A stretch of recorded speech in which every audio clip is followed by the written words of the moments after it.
Another night of protests in the streets of São Paulo. For some, a night of violence. A hostile crowd tried to invade the mayor's office in the city center. Police on duty outside were forced to retreat into the building, and officers outside used tear gas. The group set fire to a police station and to a media vehicle, and broke into a bank and several shops. But blocks from the city hall, the scene seemed miles away. Tens of thousands of demonstrators gathered in front of the city's iconic Sé Cathedral and streamed peacefully towards one of São Paulo's main avenues, calling on others to come down to the streets to join them.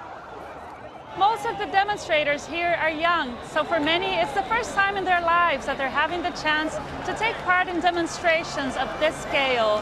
They are saying that the time has come to take to the streets and voice their concerns.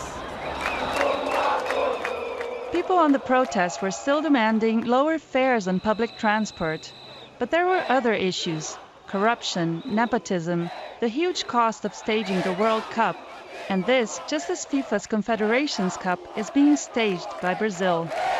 Our politicians are not really interested in taking care of the country. They're interested in taking care of themselves.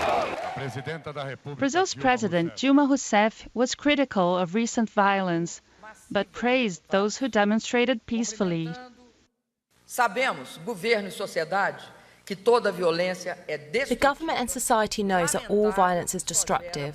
Sadly, it only generates violence. We cannot accept this. However, this does not detract from the peaceful spirit of those who are out on the streets to demand their democratic rights. These people must be heard. This was apparent. This transcends the mechanisms of the traditional political parties, class and the press. The challenge for Brazilian authorities now is to find a way to satisfy so many people with so many different demands. More than 250,000 protesters were out on the streets in the past 2 days. Brazil hadn't seen demonstrations of this scale in at least 2 decades. And with more demonstrations planned for the next few days, there's no sign of momentum being lost. Júlia Carneiro, BBC News, São Paulo.